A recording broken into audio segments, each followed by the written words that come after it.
एक मित्र ने लिखा है, अभी तक मैं यही समझता था कि साधना के पथ में अगर मन में प्रामाणिक प्यास जागी है तो लक्ष्य पाने की आशा उसमें अंतर्निहित है। ये आशा ही उस प्रामाणिक प्यास को जगाए रखने अथवा उसे और बलवती बनाने के लिए मन में स्वतः ही बनी रहेगी। जबकि ऐसा भी है कि किसी दैवी विधान अथवा साधक के बाह्य अथवा आंतरिक कारणों से लक्ष्य से भटकने के कारण यह तुम्हारा सौभाग्य है कि तुम्हारे अंदर गहन आशा विद्यमान है। ऐसा सभी के साथ नहीं होता। प्रामाणिक प्यास जागने के साथ आवश्यक नहीं है कि तुम्हारे अंदर गहन आशा आ ही जाए। प्यास आती है, जलती हुई प्यास भी तुम्हारे अंदर आ जाए, लेकिन वो गहन आशा ही लेकर आए, ऐसा आवश्यक नहीं होता। प्यास तुम्हारे भीतर गहरी बेचैनी भी लेकर आ सकती है। वो तुम्हारे भीतर गहरी निराशा और अवसाद लेकर भी आ सकती है। तुम्हारी जीवन धारा कैसे संचालित होती रही है, तुम अपने जीवन में कैसे पड़ावों से गुजरते रहे हो, तुमने अपने भीतर कैसे अनुभवों को संचित किया है, इस पर बहुत कुछ निर्भर करेगा। समाज में चारों ओर से तुम्हारे भीतर निराशा के संदेश भेजे जा रहे हैं, तुम्हारे भीतर निराशा के सुझाव भेजे जा रहे हैं। ऐसे सुझावों से बच पाना कई बार मुश्किल होता है। प्रामाणिक प्यास तुम्हारे भीतर घटती है जब तुम अपने दैनिक जीवन और उसकी पुनरावृत्ति से घटती हुई जीवन धारा को देखते हो, और उस देखने मात्र से तुम्हारे भीतर से मोहभंग उत्पन्न होता है। तुम्हारे भीतर एक नई दृष्टि उत्पन्न होती है। तुम अब वैसे नहीं रह सकते जैसे तुम पहले थे।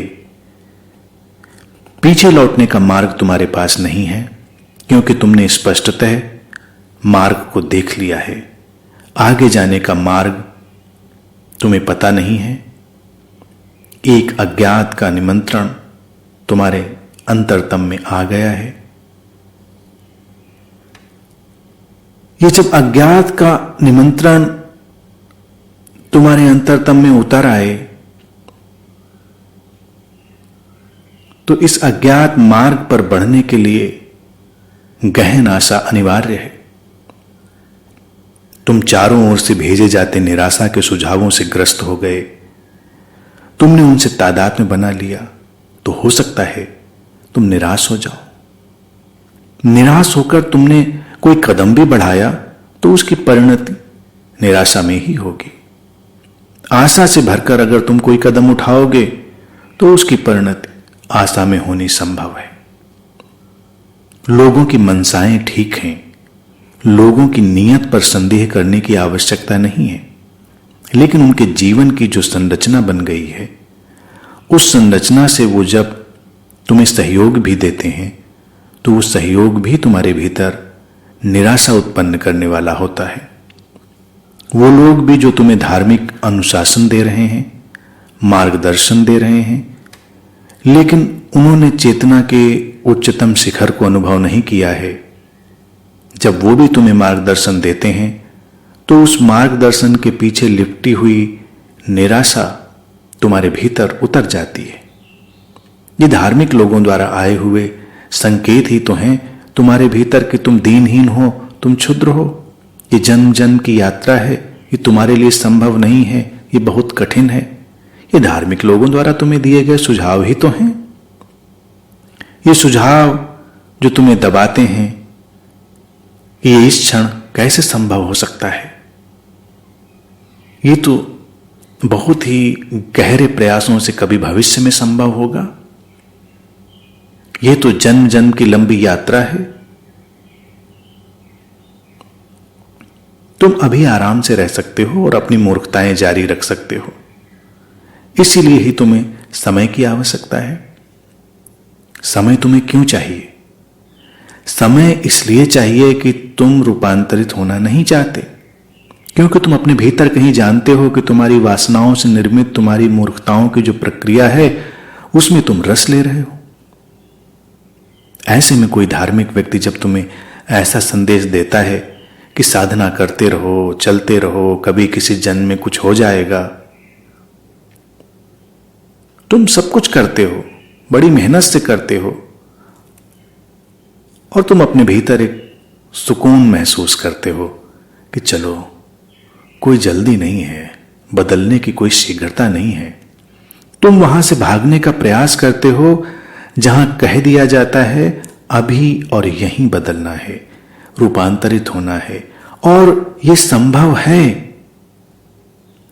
अन्यथा तुम रूपांतरण का इरादा छोड़ सकते हो। ऐसी जगह से तुम भाग जाना चाहते हो क्योंकि तुम्हें अभी बदलना नहीं है।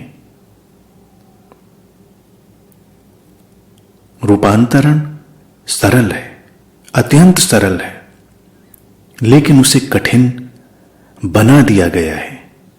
उसे कठिन बना देने का आयोजन तुम्हें निराश करता है। कठिनाई तुम्हारे अहंकार को आकर्षित करती है, सरलता तुम्हारे प्राणों को आकर्षित नहीं करती, और उस कठिनाई के आकर्षण में तुम इस रूपांतरण को स्थगित किए चले जाते हो। तो ऐसे सुझावों से सावधान रहें। तुम अपने भीतर उस गहरी आशा को अनुभव करो कि इस धरती पर, इस अनंत पथ पर अगर किसी भी मित्र को ये रूपांतरण क्षण भर में घटा है, तो ये तुम्हारे भीतर भी क्षण भर में घट सकता है। इसमें कोई असंभावना नहीं है। व्यक्ति के चित्त में इस तरह की न जाने कितनी बातें पड़ी हुई हैं जो उसे मार्ग से भटकाती हैं, उसे निराश करती हैं। कुछ और बातों की ओर ध्यान दें तो तुम्हें पता चलेगा कि निराशा कैसे तुम्हारे भीतर भर दी जाती है। प्रामाणिक प्यास जाग सकती है, लेकिन निराशा से बचना आसान नहीं होता। उसके लिए किसी संबुद्ध मित्र की आवश्यकता होती है, किसी गुरु की आवश्यकता होती है कि वो तुम्हें इस गहन आशा में स्थित रखे। और जब तक प्रामाणिक प्यास नहीं जागी है, तुम्हें किसी गुरु की आवश्यकता नहीं। तुम खेल जारी रख सकते हो क्योंकि भटकने का कोई उपाय नहीं है। लेकिन जब तुम्हारे भीतर प्रामाणिक प्यास जाग जाए, तब एक गुरु, एक जागा हुआ व्यक्ति, एक संबुद्ध मित्र अपरिहार्य हो जाता है। तब तुम्हें मार्गदर्शन की आवश्यकता होती है। तब तुम्हारे भीतर निराशा के अंधकार को, जन्म जन्म से दिए जा रहे निराशा के सुझावों को जो तुम्हारे भीतर अंकित हो गए हैं, उन्हें मिटाने की आवश्यकता होती है। उसके पहले यात्रा बिल्कुल कठिन नहीं है। तुम निसंकोच चल सकते हो। इसीलिए जब तुम देखते हो व्यक्ति लंबे समय तक ज्ञान अर्जित करने का बहाना किए हुए इधर उधर डोलता रहता है और उसे कोई बेचैनी नहीं होती, उसके अंदर कोई तड़प नहीं उठती, तो प्रश्न उठता है कि यह व्यक्ति ऐसा कब तक किए चला जाएगा? वो कब तक इसी तरह से चलता रहेगा?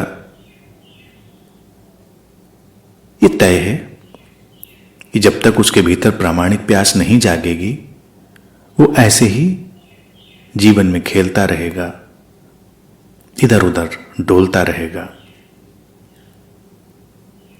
तुम्हारे धार्मिक लोगों ने उन मित्रों को, जो मित्र तुम्हारे अत्यंत निकट थे, अपनी चालाकी से तुमसे दूर कर दिया, और उस दूरी ने तुम्हारे भीतर निराशा को उत्पन्न कर दिया। जितने संबुद्ध मित्र इस अनंत पथ पर गुजरे, उन्हें या तो अवतार बनाया गया, या उन्हें एक विशिष्ट व्यक्ति, ऐसा व्यक्ति जो अलौकिक है, इस जगत का नहीं है, ऐसी बातें कही गईं और उनके चारों ओर ऐसी कहानियां गढ़ी गईं जिनको सुनकर तुम्हें लगता है कि तुम्हारे साथ तो संभव नहीं हो सकता। तुम्हारा बचपन तो इतना स्वर्णिम नहीं है, तुम इतने अलौकिक बालक नहीं हो, तो अगर रूपांतरण वहां घटा तो तुम्हारे साथ कैसे घटेगा? क्योंकि तुम तो साधारण हो। तुम इस बात को भूल जाओ। फिर अब तुम्हें लगता है कि यह बात अधार्मिक और निंदनीय प्रतीत होती है, लेकिन जिन लोगों ने ऐसा प्रचार किया, उन्हीं लोगों ने इस सारी घटना को अधार्मिक बना दिया। उन मित्रों का जो जागे हुए थे, तुम्हारे लिए गहरी आशा के स्रोत हो सकते थे, वो हमेशा साधारण रूप से तुम्हारे बीच रहे। उन्होंने अपने को असाधारण बनाने का कभी कोई प्रयास नहीं किया, अलौकिक बनाने का कोई प्रयास नहीं किया। उन्होंने तुम्हारे बीच, तुम्हारे निकट आकर जो प्रयास किए, उसमें यही संकेत थे कि अगर उनके साथ हो सकता है तो ये तुम्हारे साथ भी हो सकता है। वो गहन आशा के स्रोत थे। हर संबुद्ध मित्र गहन आशा का स्रोत होता है। जब तुम उसकी ओर देखते हो, तुम गहन आशा से भर जाते हो। ऐसा एहसास उठ सकता है कि अगर वहां पर हो सकता है तो ऐसा मेरे साथ भी हो सकता है। लेकिन जब समय गुजरता है, बात धीरे धीरे आगे बढ़ती है। ऐसे मित्रों के आसपास एक छद्म आभा मंडल निर्मित कर दिया जाता है। मैं ये नहीं कह रहा हूं कि आभा मंडल नहीं होता है, आभा मंडल होता है, लेकिन वो तुम सबकी संभावना है। मैं ऐसा नहीं कह रहा हूं कि अवतार नहीं होते, लेकिन प्रश्न ये है कि अवतार कौन नहीं है। हर कोई अवतार है। प्रत्येक व्यक्ति वही संभावना लिए हुए है। तो जो संबुद्ध मित्र अनंत पथ पर गुजरे,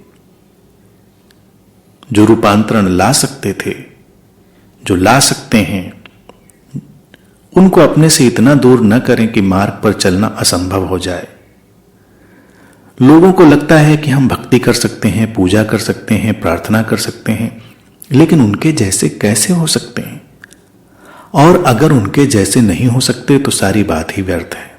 फिर तो तुम जहां हो, जैसे हो वैसे रहोगे, अपनी उसी निद्रा में कार्य करोगे और तुम्हारा जीवन उसी बेहोशी में चलता रहेगा। आशा कहां पर है? आशा वहीं पर है जब तुम देखते हो कि वैसा हो सकना संभव है। तुम्हें किसी का अनुकरण या अनुसरण नहीं करना है, बस उसे एक गहन आशा की स्रोत की तरह देखना है। वो केवल एक प्रेरणात्मक शक्ति है, वो एक कैटलिस्ट है जिसके माध्यम से तुम आगे जा सकते हो। इसलिए ऐसे क्षणों में ऐसे मित्रों की जो जागृत अवस्था है, वो प्रामाणिक प्यास गहन आशा के साथ संयुक्त हो, इसमें सहयोगी है। जिनकी प्रामाणिक प्यास गहन आशा के साथ संयुक्त है, वो सौभाग्यशाली हैं कि वो यात्रा पर पहले भी चल चुके होंगे, अन्यथा ऐसा संभव नहीं होता। जो यात्रा पर चलते रहे हैं और कई बार भटक भटक कर मार्ग पर आए हैं, वो आशा के महत्व को, उस आशा की कीमत को जान लेते हैं और फिर उसे अपने भीतर संभालने लगते हैं। चारों तरफ बहुत सुझाव हैं निराशा के, तुमको दीनहीन बनाने के। ऐसे में ये जरूरी है कि अपने भीतर, अपने अंतरतम में गहन आशा को संभाल कर रखें।